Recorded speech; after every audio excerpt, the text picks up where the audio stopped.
Today I'm building one of the most beautiful planted tanks that I've made all year, an island-style layout using Hakkai Stone and Manzanita wood.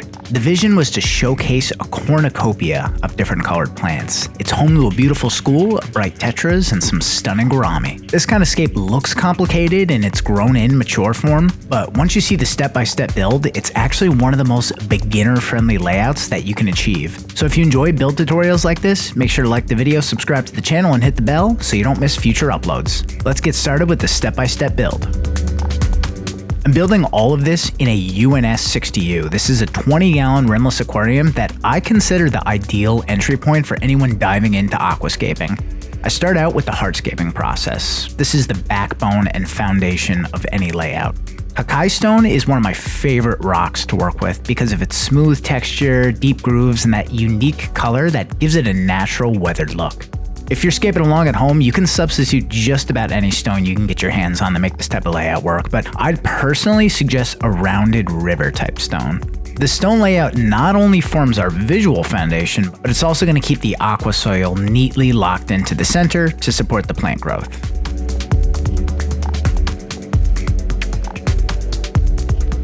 Inside of the island ring, I had AQUARIUM NeoTab fertilizer capsules. These provide slow-release nutrients directly at the root zone to support healthy growth. I cover this up with some UNS Controsoil to keep them in place. Contrary to what a lot of hobbyists believe, AQUASOIL isn't actually rich in nutrients. Yes, it does release a little ammonia to help cycle the tank, but I highly recommend supplementing with root tabs at the start of your aquarium and then replenishing every 3 to 6 months. This will give you the best plant growth. Alright, here's a really important part. This is a pro tip to avoid one of the most common aquarium building frustrations. Since we're going to be adding cosmetic sand later, one of the biggest issues that beginners encounter is keeping the soil and sand separated. It sucks when they mix. So to avoid those two substrates mixing, fill the small gaps behind your stones with tufts of filter wool. This creates a clean barrier and keeps everything sharp and defined, which will ultimately make your maintenance process easier.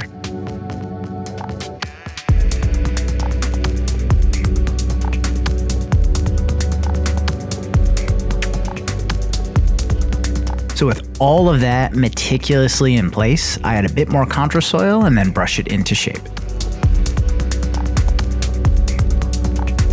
Alright, now let's add that cosmetic sand layer, which is going to make the island look like an island. So around the outside of the stones, I pour UNS Controsand Bora. This sand has a really soft, natural tone that's going to brighten the scape and create the shoreline effect around the planted mound.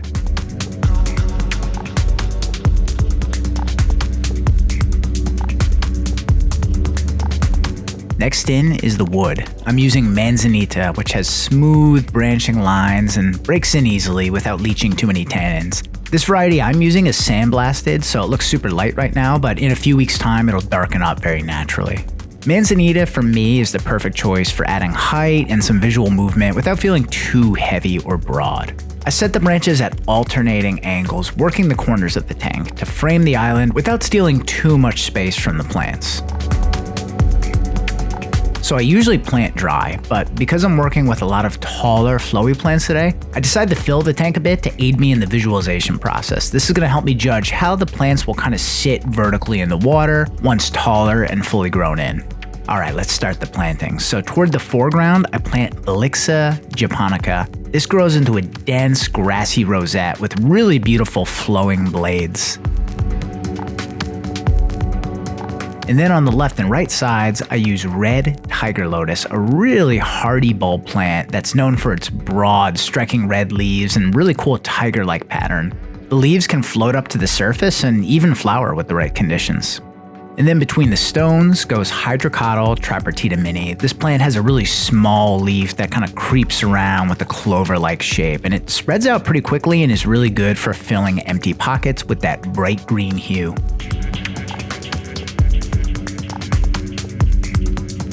I follow that out with its cousin, Hydrocotyle verticillata. This is more of a tall, umbrella-like leaves, and it's going to bring kind of a unique wetland-inspired look to the midground. Leaf contrast is totally what we're going for here. In the back of the mound, I plant Cryptocorin retrospiralis. This is quickly becoming one of my favorite background crypts. It's a tall crypt with very long, wavy leaves, so it's going to provide some height in the background and then that gentle swaying motion that'll be perpetuated by the flow of the filter.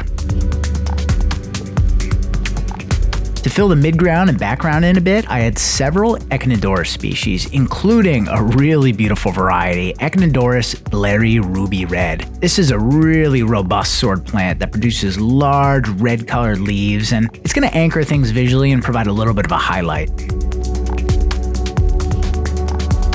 And lastly, I plant Hygrophila pinnitifida on both sides of the island. This species has really beautiful serrated leaves, and in the right conditions, it can grow reddish bronze, or with lower par light, it'll be more of a green. And you can also grow it as a rheophyte on wood and rock, but I'm planting it directly into the soil. Either way, it's going to add some really beautiful texture and some contrast to the hardscape. It's time to add fish on day one. So why am I adding fish right away? Because I'm using very mature pre-cycled media. In fact, I just took the old tank down and then scaped this the same day. So the media has been chilling out in another tank and I added it to the filter and now I can add the fish. I'm adding a school of about 25 espei rasbora. They're peaceful, super active, and they have a neon red hue that I chose because they contrast really beautifully against all the greens in the scape. And then over the next few weeks, I add some more plants that are trimmings from my other tanks, as well as some kind of impulse purchases from my local fish store. But ultimately, they kind of fill that cornucopia in a little bit and kind of add to the vision I was originally going for. And I also add a group of yellow dwarf gourami. These are going to be our centerpiece fish.